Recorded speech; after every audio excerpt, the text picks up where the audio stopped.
Instant మినపగారెలు వ్రతం రోజు హడావిడి లేకుండా ఈజీగా చేసుకోగలిగే ప్రసాదాల్లో ఇదొకటి. ఇన్స్టెంట్గా చేసుకోవడం అంటే పప్పుని ఎక్కువసేపు నానబెట్టాల్సిన అవసరం లేదు, బేకింగ్ సోడా వేయాల్సిన అవసరం లేదు, గ్రైండర్తో కూడా పని లేదు.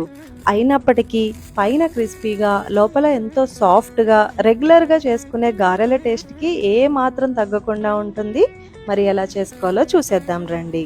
ఫస్ట్ ఒక కప్ మినపగుళ్ళను తీసుకుని 2 కప్స్ వేడిగా ఉన్న వాటర్ యాడ్ చేసి ఒక 30 మినిట్స్ నానబెట్టుకోవాలి.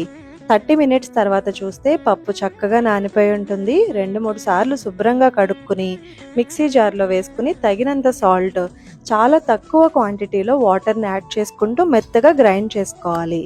ఇలా గ్రైండ్ చేసుకున్న పిండిని చూపిస్తున్న విధంగా బీట్ చేసుకుంటూ 2 నిమిషాలు కలుపుకొని సన్నగా కట్ చేసుకున్న కొత్తిమీర, అల్లం ముక్కలు, జీలకర్ర వేసి మిక్స్ చేసుకుని చేతులు తడి చేసుకుంటూ గారెల్లా ఒత్తుకుని ఆయిల్లో డీప్ ఫ్రై చేసుకోవడమే. చాలా ఈజీ అండ్ టేస్టీ రెసిపీ, తప్పకుండా ట్రై చేయండి. అలానే మీకు పర్టికులర్గా ఏదైనా ప్రసాదం రెసిపీ కావాలి అంటే కామెంట్స్లో అడగండి, షేర్ చేస్తాను. వీడియో నచ్చితే లైక్ చేసి ఛానల్ని ఫాలో చేయడం మర్చిపోవద్దు.